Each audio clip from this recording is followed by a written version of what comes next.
So we're gonna let Mashir go and introduce herself. And after that, we're gonna let Kevin Dorver go. You know what I'm saying? And then following immediately after that, I'm gonna have my wife get the mic, you know what I'm saying, and she's gonna blaze it. You know what? All right, Sister Bashir, you got the mic. The mic is hot, sis. Rock with it. What's going on, family? Thank you so much for the invite. You know, this is like coming home. So I feel very comfortable here. So grateful to be a part of, the contribution to our culture. I love what y'all doing here at Iwa Pele. It's the movement that I'm a part of. And I am Mashir, founder of the Power in You Unlimited. And my saying here is, when you surrender to your purpose, the power in you is unlimited. You know, I work with women. I'm a creative artist. I'm a creative strategist, work with clients, artists, and entrepreneurs to help them on their holistic journey to the success of their business.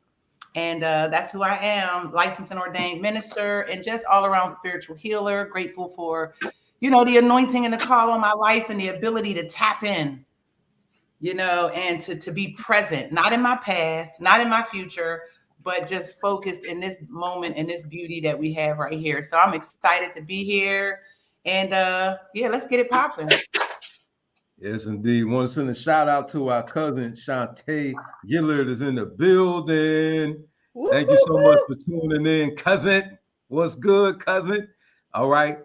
We got the king in the building. You know what I'm saying? You can't go without the balance here, So we got to have King Kevin Dover, grace the mic. Go ahead, King, kick it. Bless up, y'all. Thanks for having me. It's an honor and privilege always to be amongst you all at IYPLA.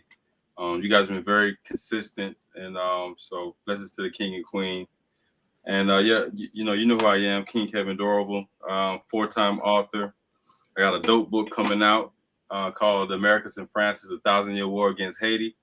Comes out next year. As a matter of fact, I just came back in town yesterday evening from DC, was protesting, and I had a blazing speech, in front of the White House yesterday. Something that I've been very excited to do for, anticipating for a very long time. So we finally made it happen a year earlier. That's why everybody who's been supporting and donating towards my GoFundMe, Stop the War Against Haiti. And for today's discussion regarding ethnic, dating within our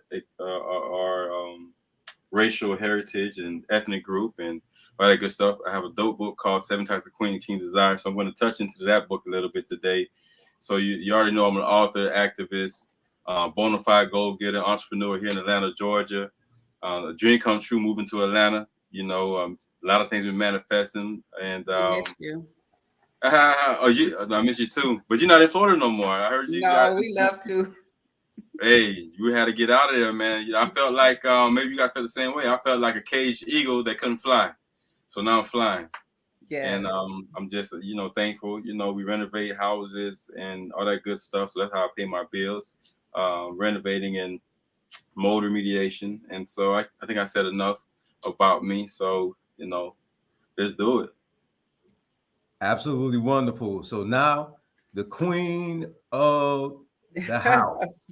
It is time for All you. right. I need no introduction. I just want to.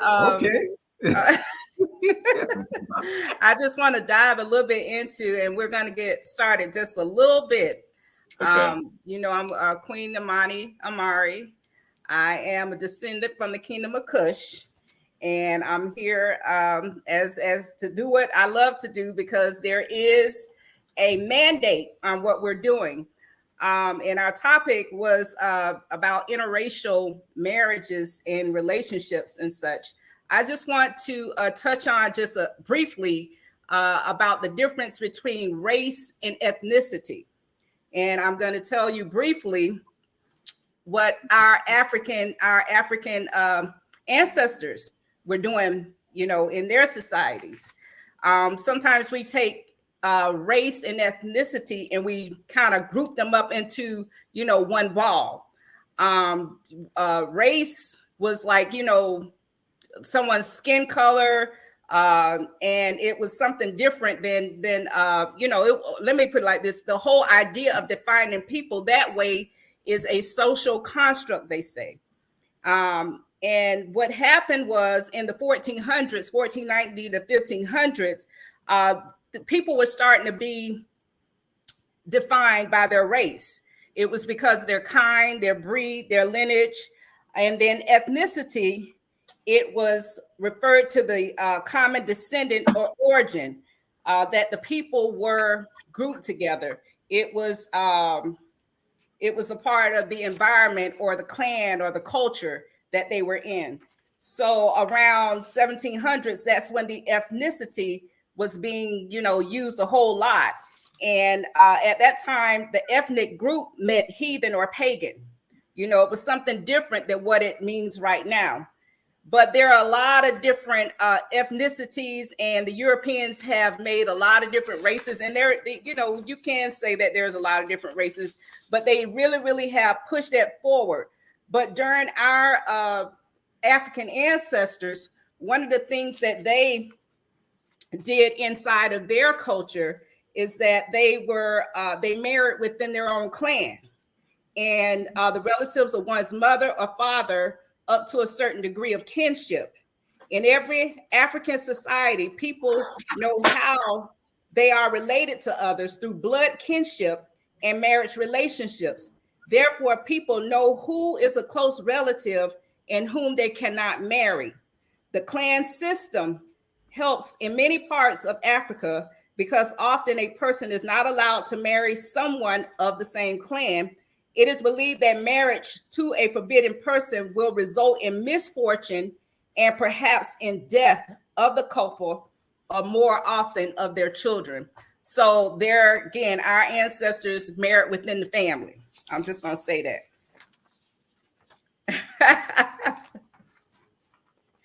One more thing. I love it though.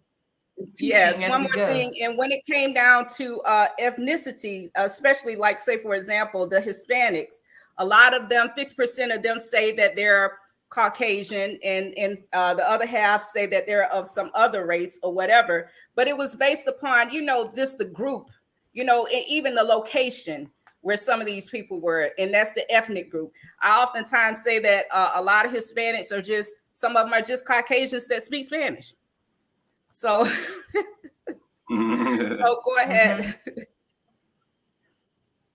You know what? I want to tap in. I agree completely. And, when I learned that the numbers that are associated to the definition of race is really legally is the way to denounce our greatness. And it was just a plot to strip away the power of who we are, the legacy of our melanin, because they have definitions to the words black and white. And then the numbers 1, 2, 3, 4 that's connected to that is all part of the scheme.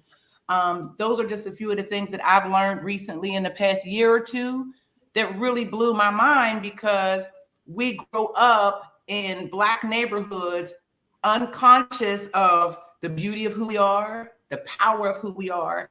And when we fill out applications, we are quick to put down Black, and we're quick to put down that number 1 or that number 2 and not know the full definition of it.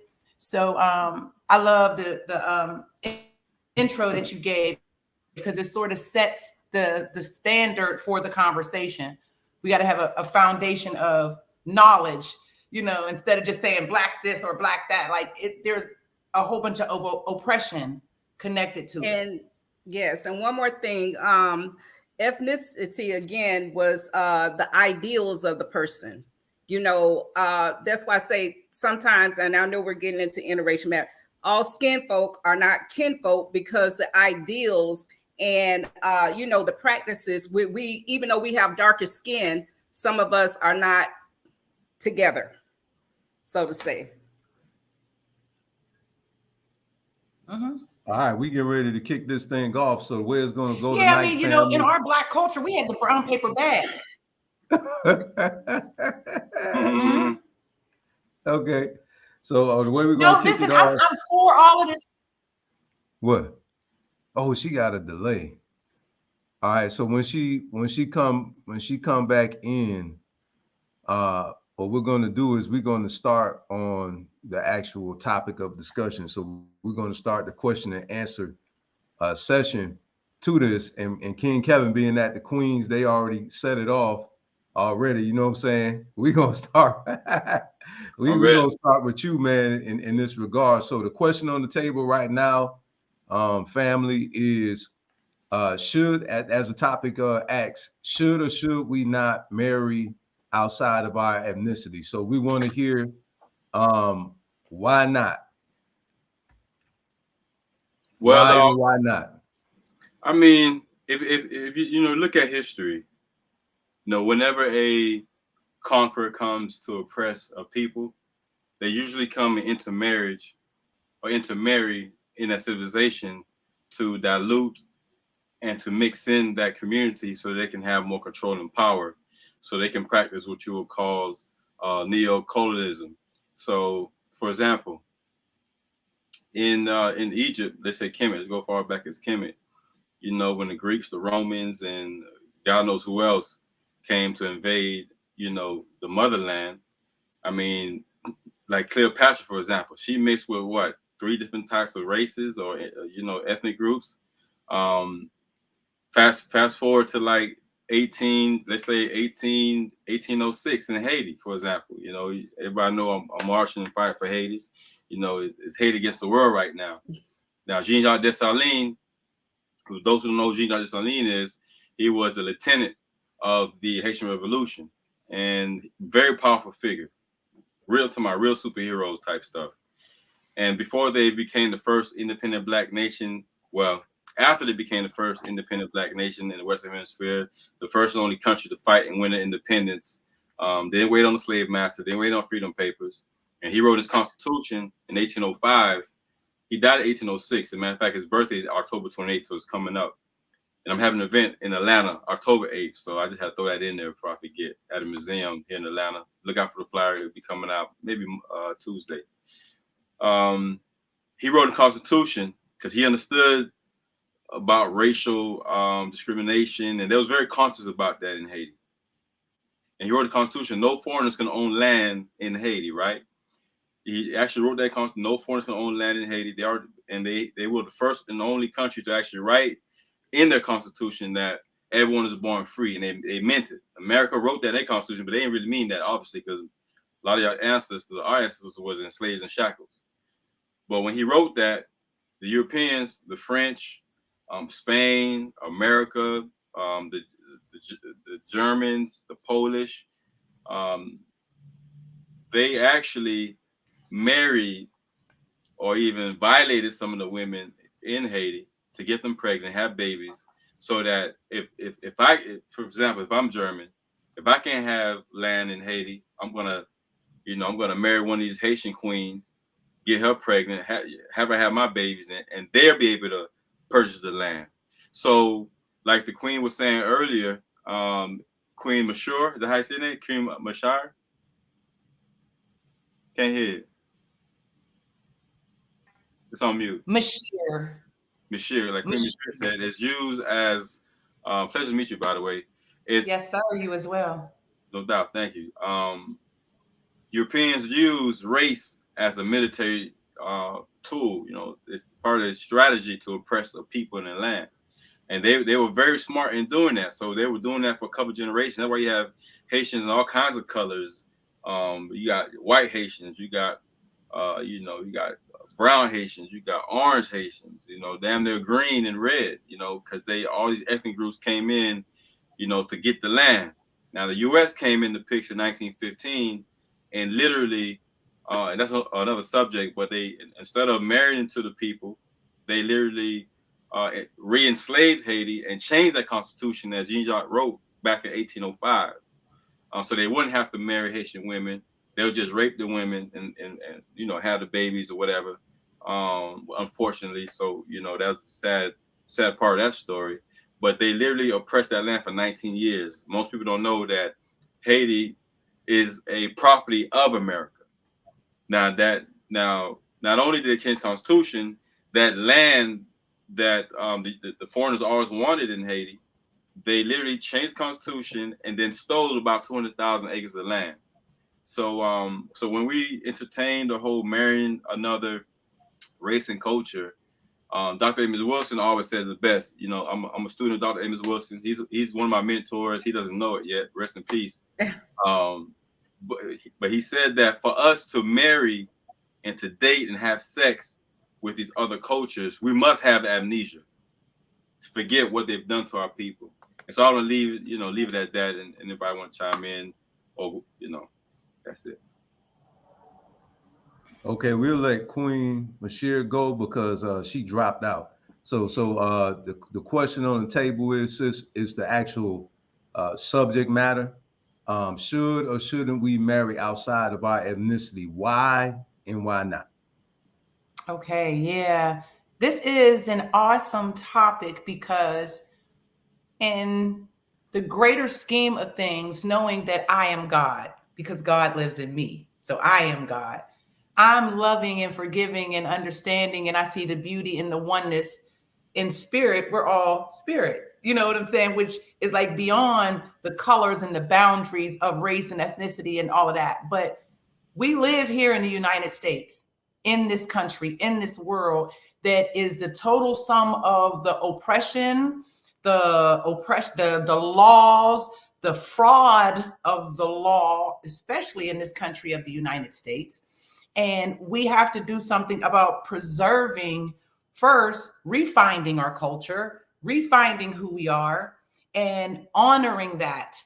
And so, although I love everyone and can understand the foundation of love as being, the soul foundation, it starts with self-love and self-preservation.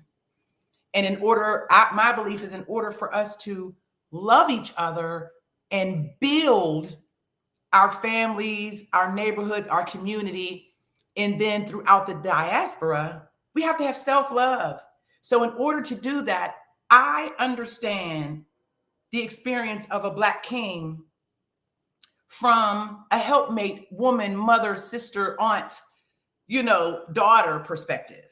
So therefore, in conjunction and relationship with him, I can see and understand what it is to be Black, what it is to be a builder, what it is to reclaim, what it is to fight for, versus someone who has a different ethnicity. That man's not going to be able to understand me at all. No parts of me at all. He does not know my history, my culture. I'm finding my history and my culture. I have transgenerational grievance and trauma that's never been addressed on a cultural level. And it takes the unity. We lack the unity because inside of the brokenness of who we are as a people scattered throughout the diaspora, there's people who don't even believe that we should. They think it's some Uncle Tom stuff.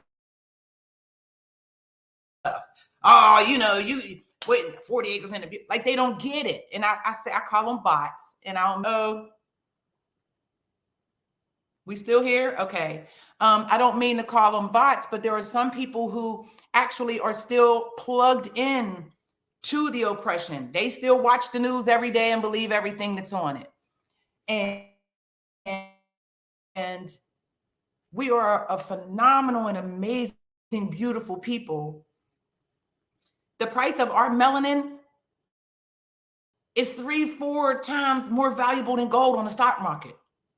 There's so many things about who we are as Black people that the masses of our culture, especially here in the United States, have no clue, not at all. So in my opinion, I believe that the Black man needs the Black woman in order for us to unify our home, our children, our neighborhood, and our culture.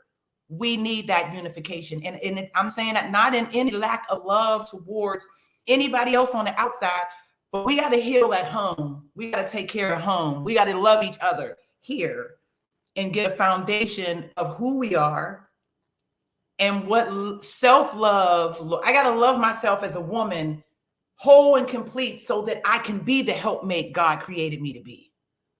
And that starts with me understanding my identity as a Black woman, who I am, where do I come from, what are the strengths of my culture that has been stolen from me.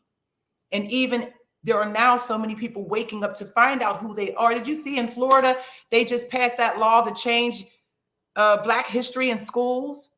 It's bad enough that our children are learning how to twerk and not learn, so many issues that we have with our culture. And now here's another plot from the government to keep us from finding out who we are, to keep us from walking in our power. So long story short, I believe that we should stay inside of our culture so we can love, heal, and rebuild our culture. Okay, Queen, your turn. You're on mute, sweetheart.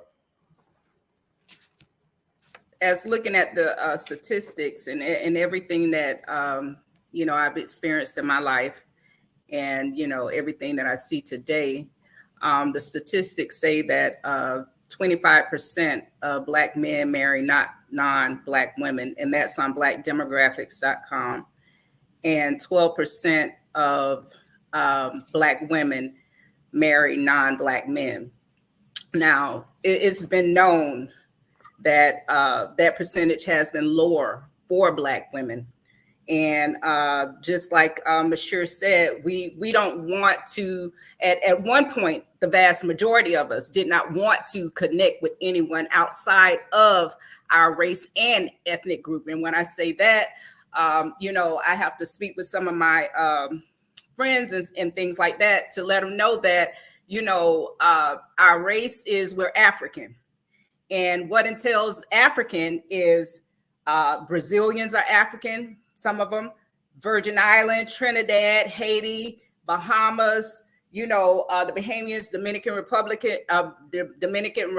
et cetera, et cetera. But at one point, some of the ladies would only date African-American men. And what that did was cause an issue where there was a lot of women not getting married.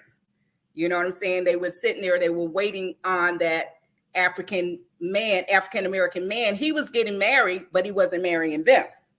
So that's why I believe that we should join together as a family, because our community is having a downfall.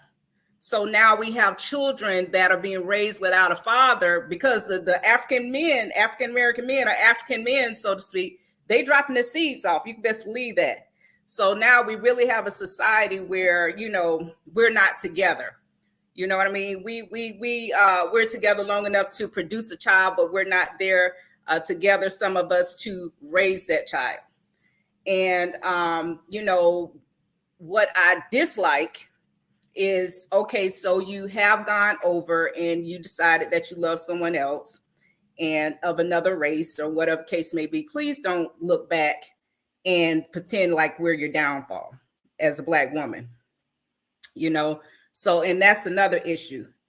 And that's all I want to stress at this moment, that a large amount of our Black men and Black women are now interracially dating. And I can expect that Black women will do it a lot more, now, because, they're getting tired.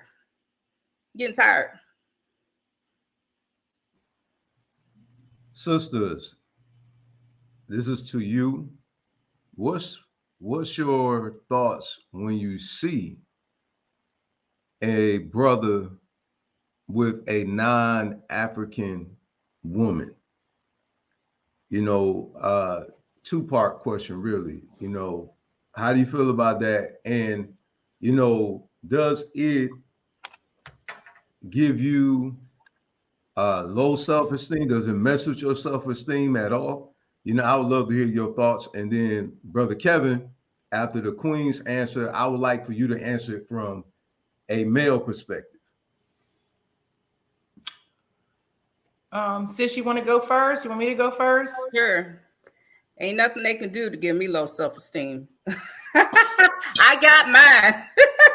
Right. But it doesn't bother me. It does not bother me.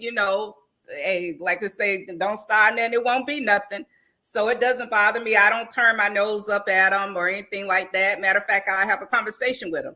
It's just, and it doesn't give me low self-esteem, because it wasn't me that had if there was an issue, it wasn't me that had the issue. that caused me to do whatever. You know what I'm saying?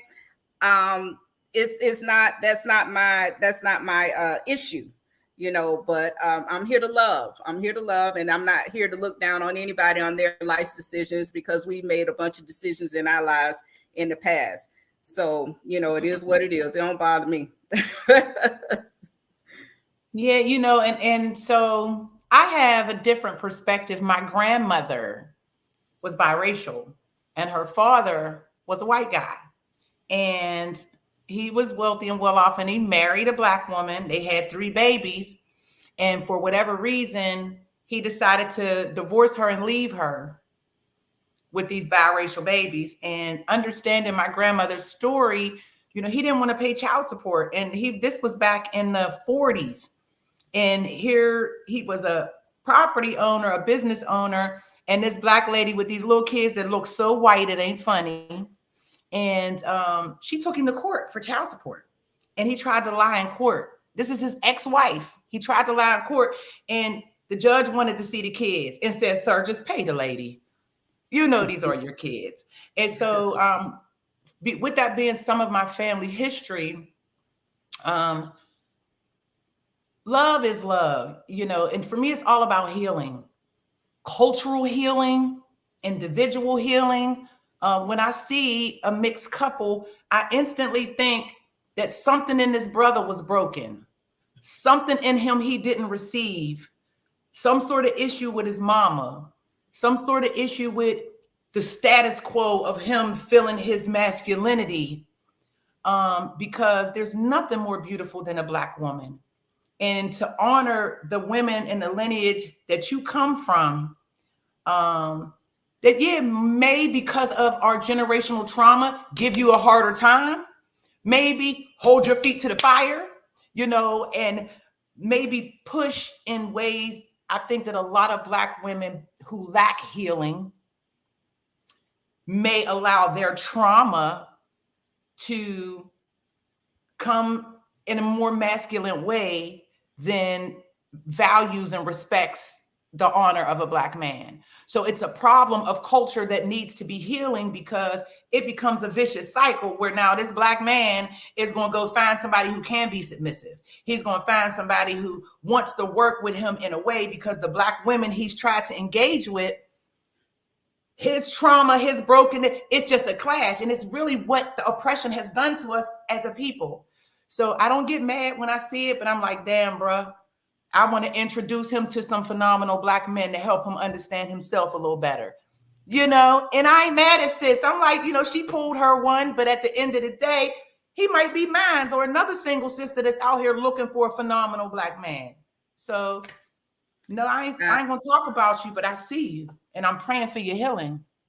You touched on the word that my husband said that he doesn't like, and I'm gonna ask him, why don't you like the word submission? If a black man is looking for a woman that's going to submit to him, what's your take on submission? My take is that I don't like the word. I believe that it should be just about respect. You know, I don't give orders. You know what I'm saying? I don't give orders. You know what I'm saying? That is a European ideology. You know what I'm saying? It's not African centered.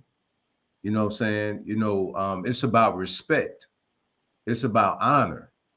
You know what I'm saying? And I personally feel like if a brother wants a sister to honor him as well, then he needs to do something worthy of honor.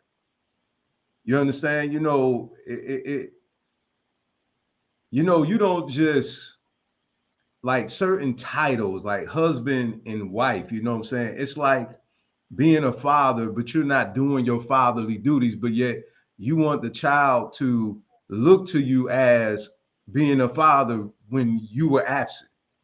You understand? So it's like, how can you expect, you know, that woman to look to you like a husband or a king, and you're not doing your due diligence as a king?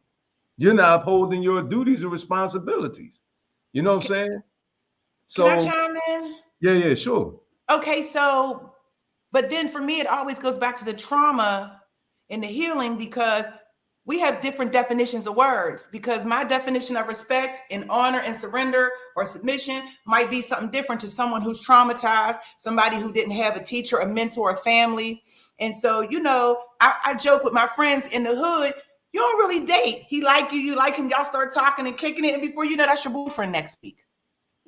That's how it was growing up in the hood. You know what I mean? Before you know it, that's your boyfriend. And in reality, you know, to learn what it is to be evenly yoked and see if you're on the same page with somebody, just out of the understanding of your capacity. You know, if I think respect means talk to me a certain way, but somebody else who got a whole gang street mentality think respect to him is something different. And the way our culture has been so beat up, it's like, what do those foundational words, how can we get on a common page for the definition so that it can really be some growth and development as a unit and as couples, or to merge? That's something good. But we want to let Brother Kevin Dover weigh in on the topic as well. Then we'll move on to another one after he answers. You on mute, King. All right, I'm here. King Kevin in the building. Now, sister mentioned, or both queens mentioned something about trauma, and that's definitely something that's going on. There's a whole lot of trauma in our community. A lot of our sisters has gone, you know, from childhood to teenage to adulthood, it's gone unchecked. And so me, you know, I've been in the dating scene, Florida, Atlanta, and sometimes I just feel sorry for my sisters. I'll be like, damn, you know, you got a superb man in front of you, you know, serving you, you know, as a queen you are, and a lot of them can't even see they're a queen. It's Right. like some women get, believe it or not, some women get offended by you even calling them a queen, and it kind of makes me think about like why these NFL players, these NBA professional athletes who making buku money a week, some of them making $500,000, $1 million a week, literally. Why they choose to invest in, you know, white women, Hispanic women, any other women but black women. And not that I ever be one of those guys, because I know there's still some good queens out there that are seeking healing and, you know, from what they've been through, and some just haven't been through anything. They just wait on the good man to come through on this shiny black horse to come and save the day. But I definitely want my sister to get help, get it checked. Don't think because you got You know what? Oh, go ahead. Don't think because you got a nice ass and breast and, or you know, you know how to twerk. That part. Or you can cook, or you know, in my book 7 Queens, you know, I talk about women crowning a man. Matter of fact, I keep talking about the book. Let me just show it so people know I really do have a book called 7 Types of Queen King Desire, which is a compare and contrast of ancient queens with women of today. This is my bestseller. It took me to London. That's a whole other story. But I talk about in this book how, you know, some women, not some women, most women don't know that when they crown a man, when they're giving him head or fellatio, whatever you want to call it, she's crowning him her king. And there's a lot of STDs being passed that way, sexually transmitted diseases, but also sexually transmitted demons. So a lot of these Europeans, I want to say all of them, but many Europeans, their roots, actually all Europeans, their roots are from a lot of demonic rituals and spirits and et cetera, et cetera. And so you inheriting that, you know, you crowning this man, you riding him, you having sex with him, you're cooking with him. Some marriages, some cultures rather, when you feed a man, you make that's marriage. You kissing him, that's marriage. You have sex with him, y'all married. So it's like if you transfer that to the United States, a lot of y'all married with all kinds of men. And a lot of these men, unfortunately, a lot of our men are just grown males. They're not actually real men. Yep. You know what I mean? They don't believe or know how to protect a woman, protect their family. They rather go buy and spend their money on Jordans, alcohol, throwing money in the strip clubs. So it's a lot of work to be done within our community. And we want to be in love. You know what I'm saying? We real men anyway. We want to be in love with a woman that we can build with, like what you two got. You know, that's what I aspire to have. You know, to be able to raise my children in one happy home and defend our community and show the rest in the community like what a family really represents. Like I like to refer back to Kemet a lot because they had statues of, and I can't remember the names of the pharaohs and the queens, but they had statues of them standing together, sitting together, on the throne together. That was a power of imagery, and you can use the power of imagery for good or you can use it for bad. You know what I mean? Like people like Hitler, he used imagery to use it, the propaganda to annihilate a whole nother ethnic group. So we definitely need to get more marriages, more happy married families in the community. Our family, the community, we suffering. Right now, I just seen in the news, and I barely watch the news, and I forgot how I came across this. Maybe I watched some videos in the morning on, I follow a pastor named Reverend Ike. I don't know if you guys ever followed Reverend Ike. You know what I mean? Like, a lot of his work, I just love listening to this guy. He has so much confidence. He gave me a lot of confidence. But somehow I came across this video that was after I watched one of his videos one morning last week about now they have a new Amber Alert for what they call Ebony Alert. You guys heard about that, the Ebony Alert? No. I first heard about it years ago when they were trying to introduce it because, you all know I'm an activist in the community. So when things are impacting children or the youth, I'm in it. So there were a lot of complaints some years ago about how when a black child is missing, there's barely any news coverage or even an Amber Alert. But when a white child goes missing, the whole community, the news, the Amber Alerts, gets out. Matter of fact, I got 2 Amber Alerts to date. But the Ebony Alert is because there's such a high rate of black children and black women, specifically black women, getting missing and abducted, that they're introducing this Ebony Alert to put out there. So when a black woman is missing, they'll go ahead and start, doing some procedures to try to locate her as soon as possible. I say that to say this: black men aren't protecting our women no more. Like our women are out there on their own, and it's troubling and it's scary. And not only just the women, but the children. So when the man is not there, the marriage symbol of marriage, or the couples are not there living together. The mom leaving the kids by themselves. The man is out there doing whatever, jumping around, sleeping with different women, or out there hustling, stealing, slinging dope, whatever. The children are left alone. They're being abducted, and being kidnapped, sex trafficked. I mean, it goes all kinds of. It's a conundrum of BS happening. So it's imperative that we get back to black love in our communities. Like seriously, we are at risk of being annihilated as a people. And then you throw in interracial marriages, which confuses the kids, the community even more, because now it ain't no black and black. It's black and white and black and Arab, black and Chinese. So our healing and our self-discovery, when we get together and we start hitting one another, I know we can make something very powerful happen. That's all. Thank you. It's all about healing. It is all about healing. Absolutely. So we're going to go on to the next question. What's your thoughts about a person who says is not your business? Like they feel like, they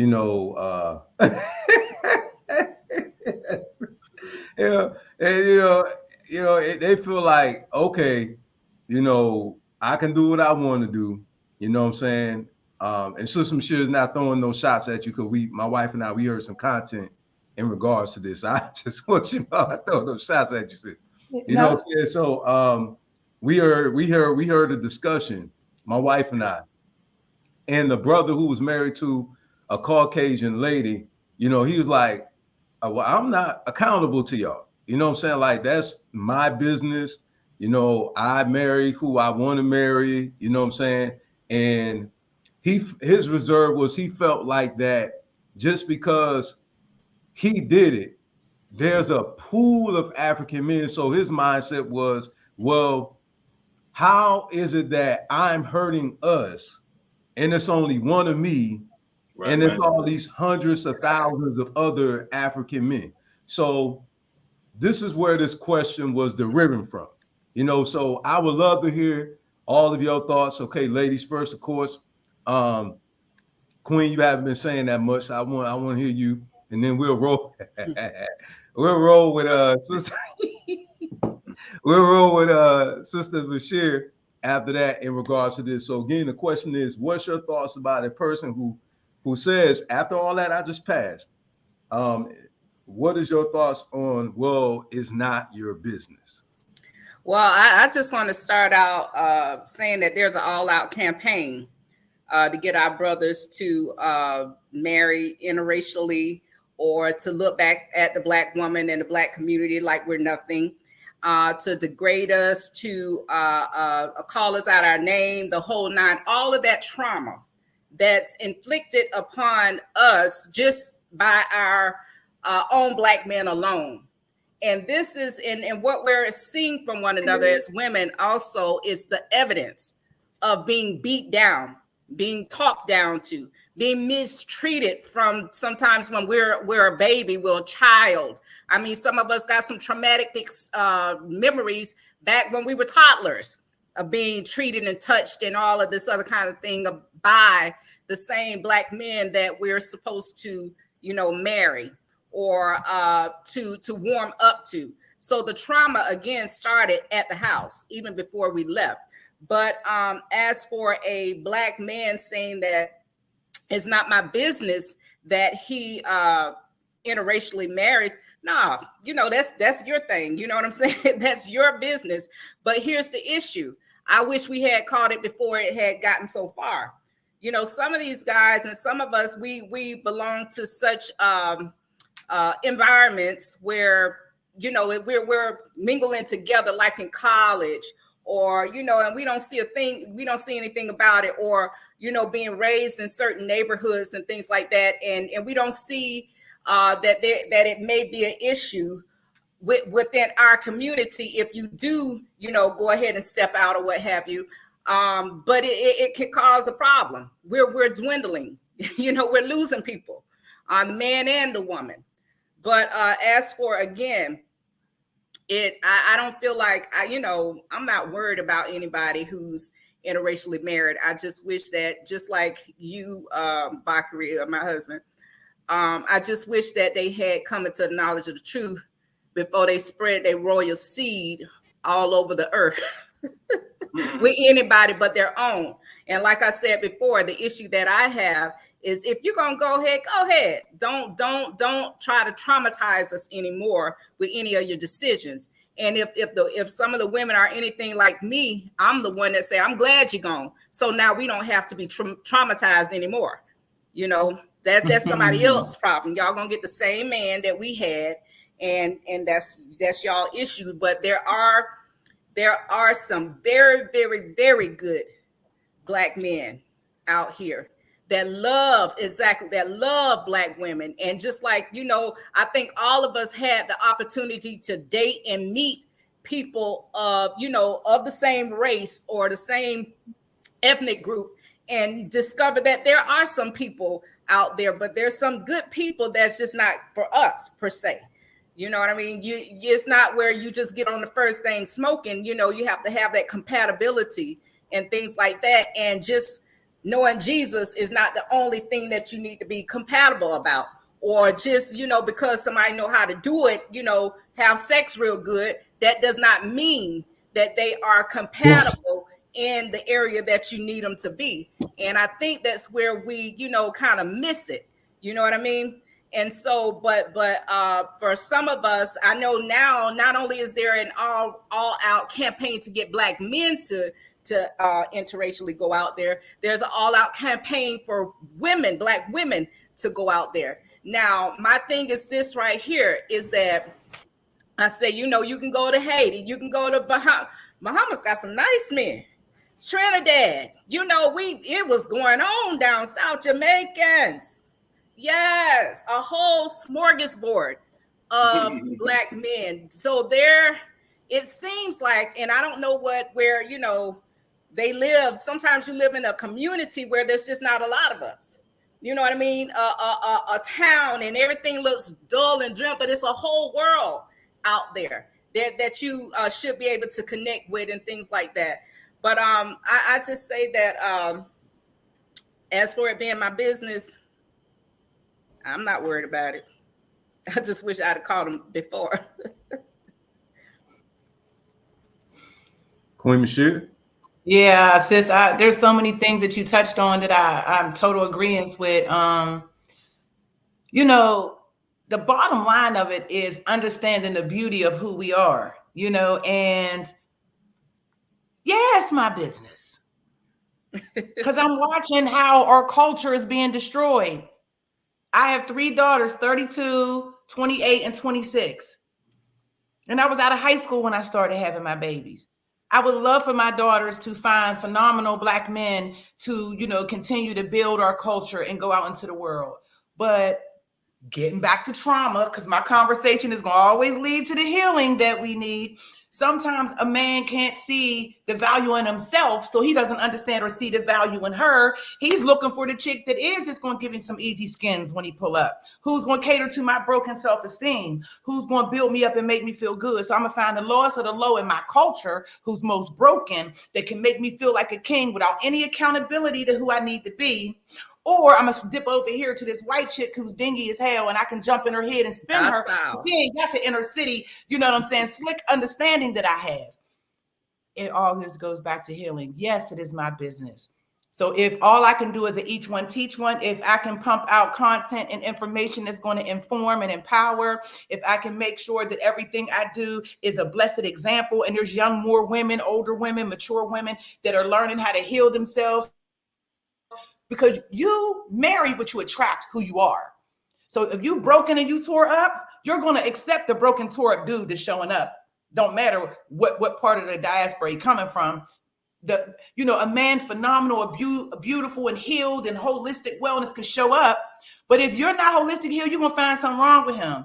You're looking for the dude that's going to appreciate who you are in your brokenness and make you feel good. So it's my business. I'm going to say something. I'm going to always try to show up and do my part. And I'm going to try to stay connected to people like y'all who are doing the same thing, spreading the goodness. When somebody can learn something and walk away with a chunk of information and now they're thinking different.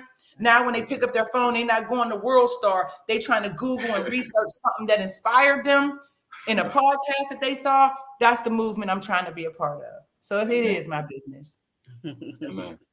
And to add on to that, when they said it's not my business, when you're in a position of power or leadership and you have thousands or if not millions of people looking at you or watching you, like athletes, political figures, mentors, CEOs of these conglomerate companies, Fortune 500, yeah, people are watching you. Young kids are aspiring to be like you.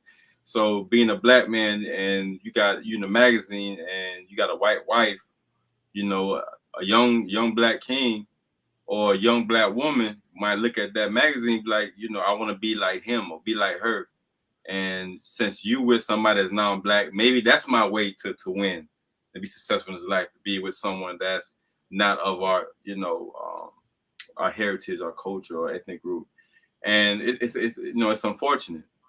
Like King Solomon, easy. I said whatever's easy. Yeah, whatever's easy. You know what I'm saying? And I ain't gonna lie, some of our peoples are hard headed, but once you get past that wall, I mean, it's like smooth sailing, King Solomon had 400 wives, 700 concubines, or something like that. Now he's a perfect example of marrying out your race. All these wives, and when I read that without really even being conscious or understanding what I was reading, growing up in a Christian background, Baptist church, and becoming an adult, I'm like, before, I really became conscious or woke, so to speak. Like, man, all these women, they had been driving him crazy, because I know how, my mom was with us, or how my girlfriends was with me growing up. 95% of all my girlfriends were Black. I've dated 2 Asian females that while I was in college. I dated 1 white girl when I got out of college. Well, she was a grown woman. But Solomon had, and I had to have those experiences. They were cool women, and I wasn't really, thinking about, oh, I'm dating outside my race, and these are the enemies. Like, I wasn't thinking like that. I was just thinking about, having fun, getting out there, and and that's what it was. I had a great time with them. We have fun. Like I have fun in all my relationships, but now I'm more about being serious and building. But Solomon, that literally drove him crazy, and he lost his mind. As I mentioned before, you know, you're entertaining these different spirits that these other people are heavily involved with. You know, some of these women are witches, real witches, not just another word instead of calling bees. You know what I'm saying? Some of these women are real witches, and you know, men are warlocks. Some men are warlocks, which means, you know, they practice demonic rituals. They believe in the devil, satanic things, etc., etc. And King Solomon got involved in that, whether he knew it or not. And sometimes we don't know what the person we're dating are into, what kind of spiritual some kind of bond that, you know, kind of bondage they're under. We don't know. And so we dating them, you know, because they got a nice car and clothes, and they talk good, and they got all these followers on social media. Oh, this is the guy for me, or this is the woman for me. And little do you know, they send you up to take your soul. So we really got to protect ourselves. I'm a true believer, and this has nothing about, you know what I'm saying, my Haitian culture heritage, or maybe it does, you know, I don't know, but I'm a true believer about, you know, investing in your mind, body, and spirit. You know, all my life I ran track, played football. I'm 43 years old now, so I'm not running track and playing football, but I'm still working out in the gym.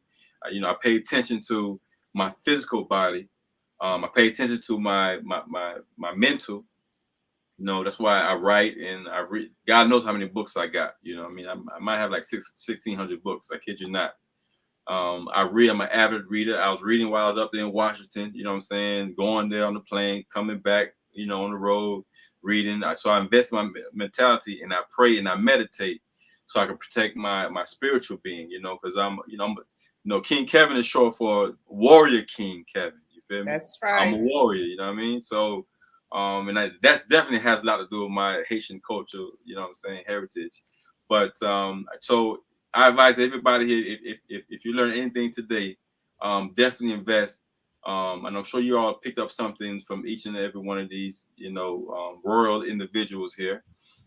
Invest in your mind, body, and spirit. You know, really take the time to, you know, you might think you got it all that in your head. You know, you may not. You may think your spirit being is strong. You may think your mental, your spirit, and your physical is strong, but don't think that because one part is weak that you don't have to pay attention to it. You know, because you may overcompensate for one area, you know, because you know you weaken the others. So definitely invest in reading, meditating, praying. If you believe in God, the higher power, creator, whoever you believe in, you might believe in your dog, I don't know, but believe in a higher power.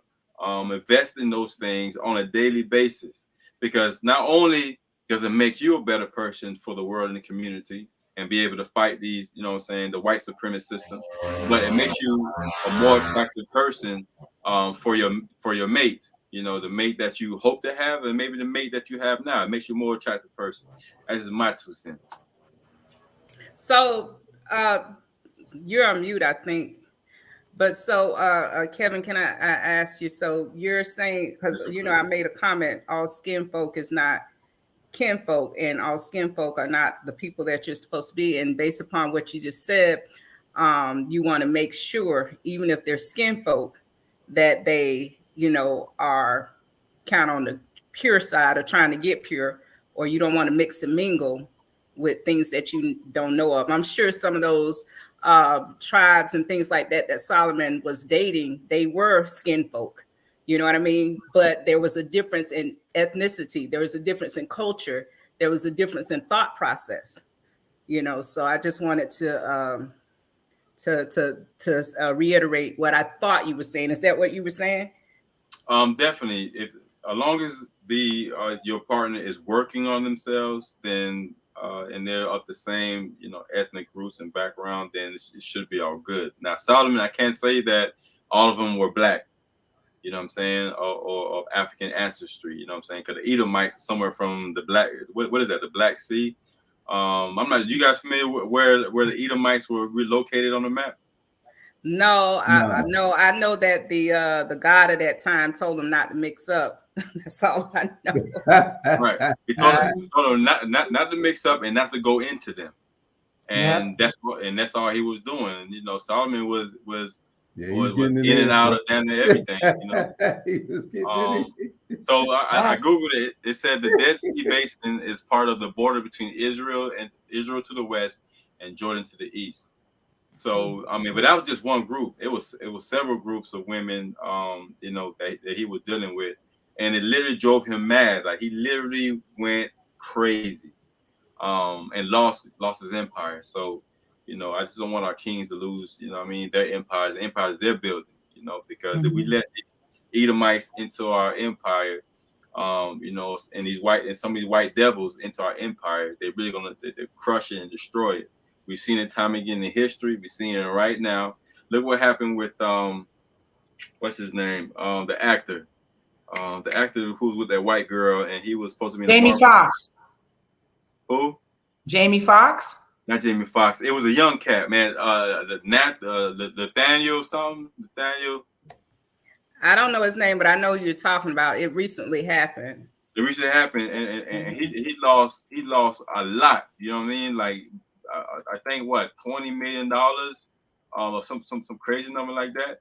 But he played in several movies. You know what I mean? And his name is I met him. I actually took a picture with him in Buckhead at the mall. I can't think of his name right now, but you know what I'm talking about. He plays in that show, on HBO, Lovecraft Country. You guys ever seen Lovecraft Country? No. If you haven't seen that, I get your point though. I feel yeah. You definitely want to watch that.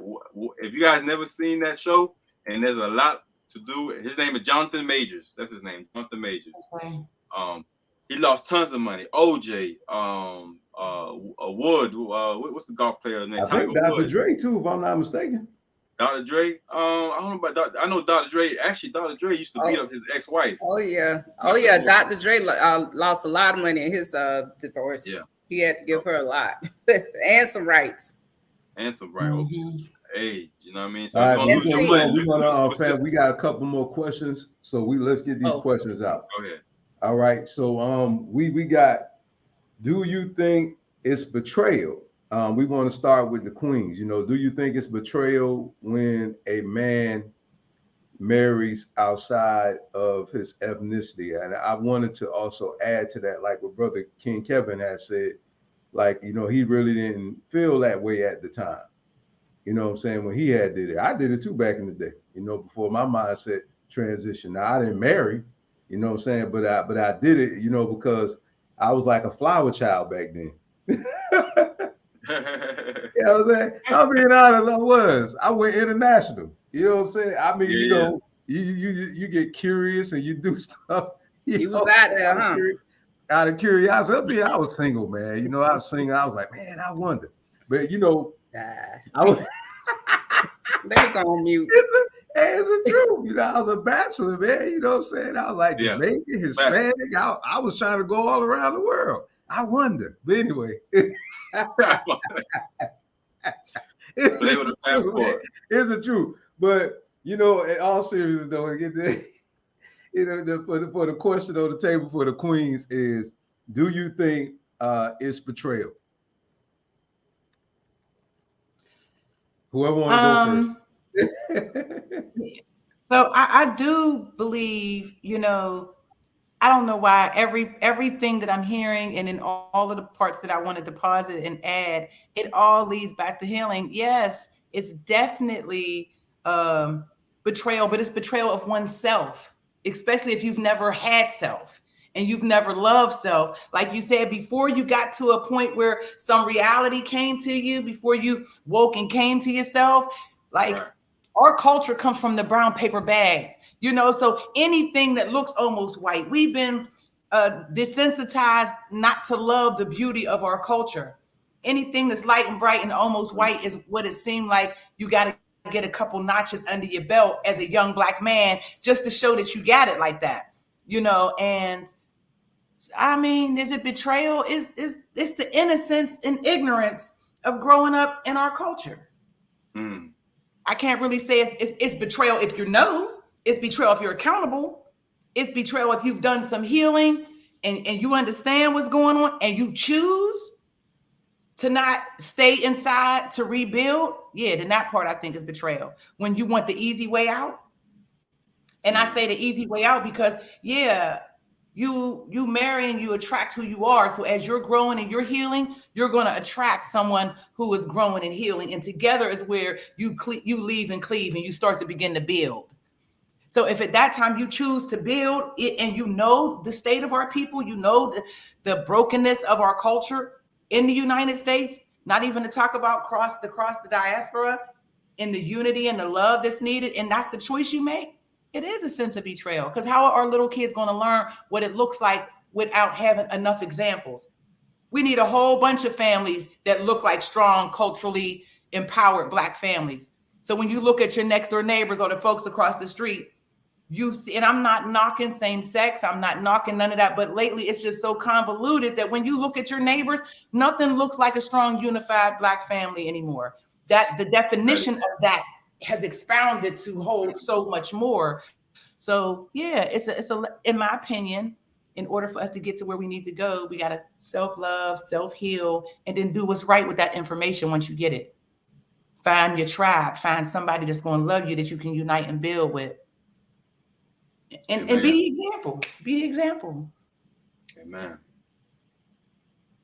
It definitely could be looked at as betrayal for a number of reasons. You know, I know we're just finding out who we are. You know, a lot of this stuff is brand new. And just like you guys said that, you know, you were out there dating people of different races and things like that. And, you know, at that time, you just didn't know. A lot of this is straight ignorance. It's the way that we were raised to look at things. And it would be betrayal to me if a melanated person would lead and just look back at us as if we're nothing and nobody. You know what I mean? So they have arrived. They've actually put this other race above who we are and everything that we stand for.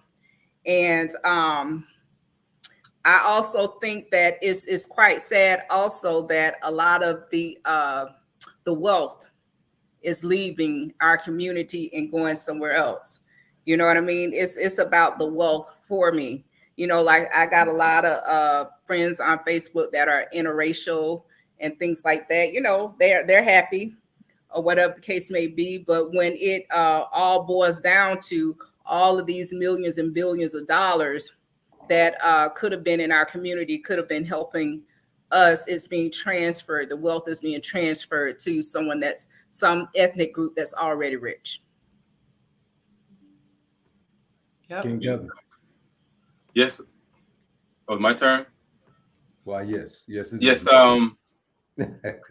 She took the words, Queen Amani took the words right out of my mouth, because I was going to say, Amani, I'm sorry, Queen Amani. I was going to say that, you know, as we were talking, I was thinking about Mahomes, who was the quarterback for Kansas City, Patrick Mahomes. Now, he's mixed, right? Black father, white mother. His wife is white. And he doesn't really, if I'm not mistaken, he doesn't really associate himself with being African American. You feel me? And so his loyalty is to the white side of his family, and he confirmed it by marrying a white woman. Now, this guy's one of the top players in the NFL. If I'm not mistaken, he gets paid maybe $15, $16 million a year.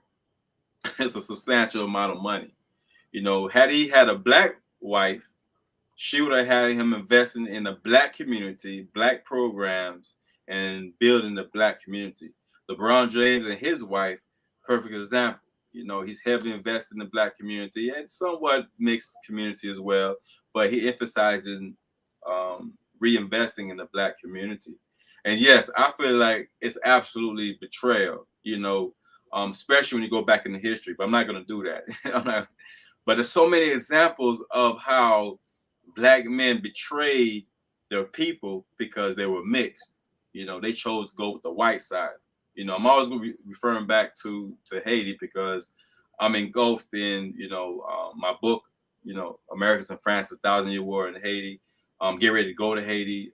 God willing, in a couple of months, if not going to Ghana, and in Haiti, for example, you know, this president, I want to say President Boyer in 1826, he signed an agreement because he wanted to be connected with France so much. You feel me? He wanted to be connected and have France be their protector so much that he went and signed this deal to pay France 150 million francs for the freedom of Haiti, even though we fought and won our freedom.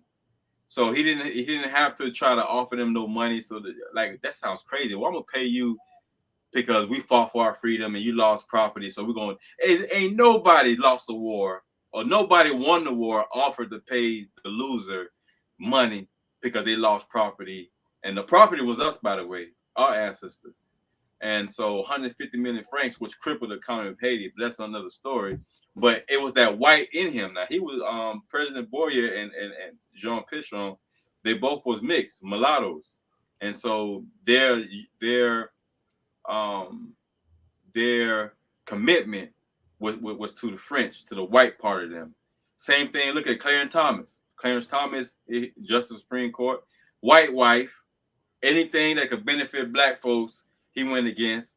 And he always sided with the side of the whites. He's definitely a sellout. There's no doubt about it. I can't believe they're even entertaining the thought of building a statue after this guy. You know what I'm saying? Because if they do build a statue of this guy and there's some kind of group that wants to blow that statue up, I'll volunteer. Because this dude was a straight out sellout. They just got rid of permanent action. Take a field trip. We all go. We all gonna ride up. You know, you know what I'm saying? And blow that thing up, man. Like we should have blown up Andrew Jackson. What's that president of Jacksonville? The governor of Jacksonville named after? Is it Andrew Jackson? Andrew Jackson. Yeah. They got that big horse of him. I just seen it again in front of DC, in front of the White House. That big him on a big statue on a horse. This man killed so many black folks and indigenous red men, thousands, by the thousands, and they got a big statue honoring him. They're scared to blow that up during George Floyd protests, but you know the CIA and everybody, the national security, stop people from blowing that up. We need to start standing up against people who oppressed us. Get rid of the statues, the names of the streets and schools and all that. And so and that will show black folks who confused about who they should marry and be with.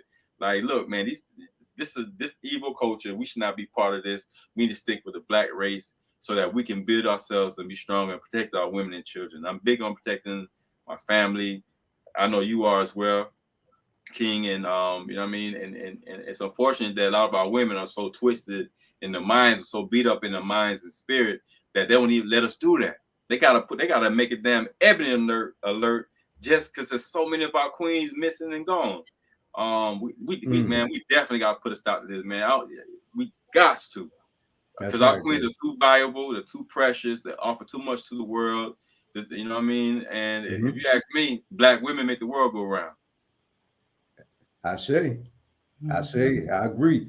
We on our last question, family, for the night. Our last closing question, please be brief with your answer. All right. And then after that, we're going to close out for the night. So the last question on the table is, what's your thoughts about men and women of our ethnicity that cross over and they have a negative reasoning about why they did it? Like they justify why they did it, saying that there's a lack of quality African men, and you know, saying there's a lack of quality of African women. I want to hear your thoughts on it. Again, please be brief and straight to the point. After that, we're gonna close out. Starting with the sisters. So I applaud the oppressors for following Carter G. Woodson, you know, how he wrote about the levels of oppression and the way the subliminal oppression was laid. Because to me, right then and there is the answer. Most of the men who think like that and who have behaviors like that are just rolling off of years of the generational trauma and ignorance and the lack of understanding of how to deal with their emotions and the internal side of who they are. And what changes that is these examples of phenomenal Black excellence being shown in the world. You know, it's sad to say, but somebody's vision or viewpoint, or there's a large percentage of Black folks, men in Black men and women, who, unless they see the example, and you know, the goal is to see the transformation. They want to see the bag and see the money and see the success. And then to understand the healing and the journey that it takes to get to that.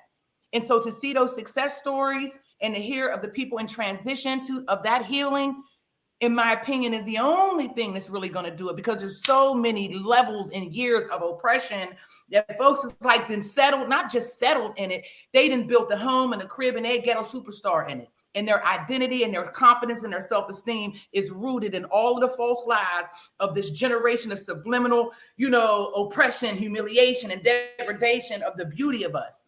And they'll argue you to the ground that they right and it's all good and it ain't me, and check out them and get out my business. And it's just a lack of accountability for the brokenness of our culture and their own accountability for self. So I commend you guys for being who you are, and you too. My brother, my king over here to the left of me, to the left of me, like I love that it's an example for folks to follow, you know? Man. All right. You asked if they had a negative, about the ones that have a negative opinion about us. Is that what you said? Because I wrote it down, but I got caught up. I wrote it down. Come back. I just want to know where. I just want to encourage those Black men that are out there that have decided to keep a Black queen, to speak with their brothers and the people that surround you. I know we have you know, this platform or what have you to reach who we need to reach or what have you. But I just encourage you guys to continue to be that example so that your brothers can see. You know, I have a 30-some-year-old son, and he seemed to have been very diverse at one time. I was just wondering. And at that time, I wasn't as woke as I am now. I was just wondering, would he take the path of a different ethnic group? But he brought home a beautiful Haitian woman, and it's been a pleasant deal. I got 2 beautiful grandkids out of it. But as for them looking at us negative, I don't like it. Go ahead.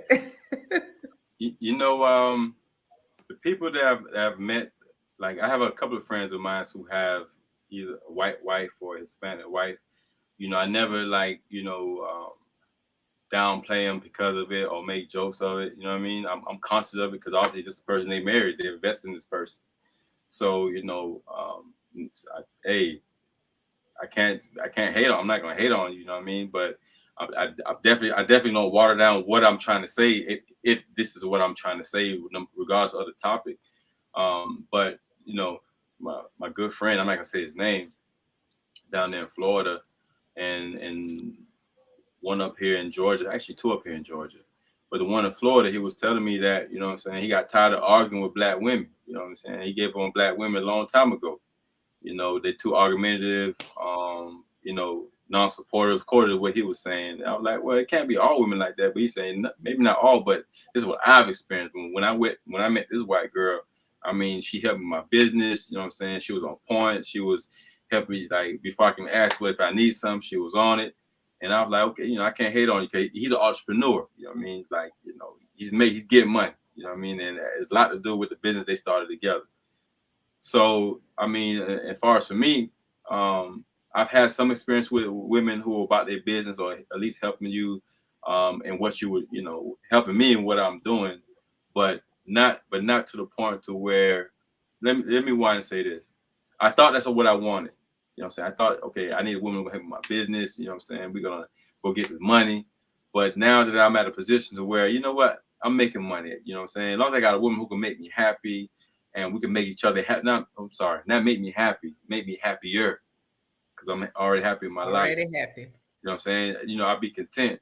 But unfortunately, black women have a bad rap, you know. And when you see these antics on social media, in the news, you know, being loud, obnoxious, twerking everywhere they can, I mean, making our women look like animals.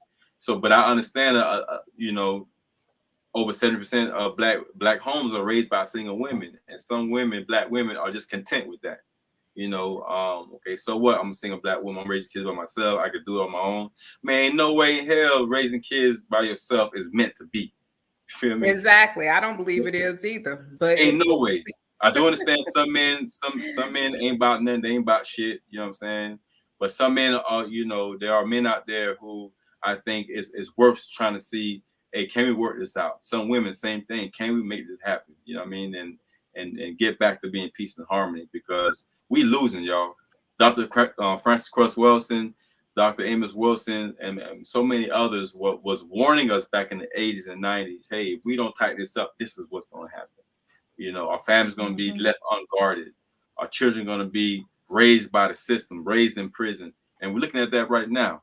So, you know, you need to have a call to action to at least, you know, just tighten ourselves up, you know, and like Queen Mashir, is that how you say it? Mashir? Yes, sir. Blessing. If we can go ahead and just, you know what I'm saying, really start really intentionally focused on building a black family, getting black on black love back on point, we better, or we're going to lose. The black community will be non-existent. You know what I mean? So that's what I want to say. well, you know, I'm gonna say this one thing, because you know it's a lot of black women that suffered a lot of traumatic experiences, you know, and which has caused, and because of our culture and things like that, you know, that's some of the stuff is just cultural, you know, of what we do. But a lot of these black women, just because they were traumatized by a black man, did not decide to go to another culture. Now, should they expand? Maybe maybe they've gotten a clue. No, you know, they're not sitting here waiting on you. Why don't you go out and you expand? So now a lot of women are expanding. Now I told my husband, you know, me and him don't agree on everything, but I taught relationships, and it was like weeping and gnashing of teeth in there, the women. And I was like, God help these women, you know. But if 25% of your men are marrying outside of your race, what are you supposed to do? Sit in the house and just wait? Or wait till your hit man come by, and then you get pregnant from him, and then now you're raising a child by on your own? It's time to expand. I'm not telling them to go to the Caucasian or whatever. I'm telling them to expand. Maybe date somebody African, date some other melanated person. You know what I mean? Right. So, and a lot of this disgruntledness that women do display is simply because of the trauma and the hurt. I can speak for myself. I was in a 25-year relationship. I tried to make it work. You know, I had 2 kids and things like that. But what was I supposed to do? You know what I mean? If a man was abusing me, I tried to stay. You know what I mean? And then I had to go and get some healing, and I dated other guys, but you know, they were good guys, but they were not what I was looking for. But a lot of these reactions are because they, like I said, they're reactions. It's because of some actions that have happened to them. And like I said, some of the actions happen before they can even talk, before we can even, you know, walk. You know, they're traumatic things that have happened. And some of the women are single because of some of the aggressive behavior. Now, I'm not talking about all men, because there are some good men out there. But some of our choices as women, sometimes we get desperate and we get on the first name smoking, and then you find out later after the good sex that you really don't gel. And so now you got a child, you got to break up. And then now, you know, it's like, okay, so now you the baby mama, you know what I mean? But I still don't advise anybody to stay in a traumatic relationship just for the sake of staying in a traumatic relationship. All of this stuff got to get checked out at the beginning. You know what I'm saying? To know where their mind is at, his mind is at, or whatever the case may be. And we won't have a whole bunch of these children without fathers. Now, there was also, and I know it's time to go, there was also something that said that we were aborting all of our children and things like that, you know, and we weren't having these kids. But what do you, I don't support abortion or anything like that, but the situations that we're getting into is causing issues. That's it. For real. Wonderful. This definitely was a fulfilling topic. You know, thank you, Queen Michelle. Thank you, King Kevin Dorver, for coming on. We greatly appreciate it. Can I just have one nugget, like under a minute? She sparked something that I just want to touch on. Under a minute. Yeah, I just want to touch on. So the bottom line to all of this is truly healing. And we've touched on that so many times, but in reality, the relationships are never going to work if you're broken. And if we can look back and see the last 60, 70, 200, 300 years that melanated people have been on this continent, in this country, have been oppressed, it all starts with healing. So, you know, that each one, like something that that this king here said, I'm 51 years old, but I'm doing 1 to 2 miles every other day. And I'm a vegan and I eat healthy and clean. And I'm doing everything I can for the mind, body, and spirit, because I wasn't taught spirit. I was given church and Black culture. That's what I was given as my identity, is church. So now that I'm healing myself and living in a holistic lifestyle, I have to be committed to my healing. So now I'm attracting higher and better people, and I'm connected to higher and better people. And if each one of us can stand to do that, holistically heal, then collectively we are adding to the culture. And that removes a lot of the context of this conversation, because I know what I'm doing. And now we can look up and down the row houses in our streets and see that, you know, better relationships, better, you know, couples, better community, because we're all healing. So I just wanted to add that. I'm out. Right on, sister. You know, that was powerful. Hey, family, thank you all for tuning in. You know, thank you know, my queen as well, you know what I'm saying, who always is here to love and support. Appreciate you, beautiful. And we want to thank you all for tuning in, everybody. You know, make sure you check out King Kevin Dorver. Make sure you check out Queen Michelle. All right. So please check them out.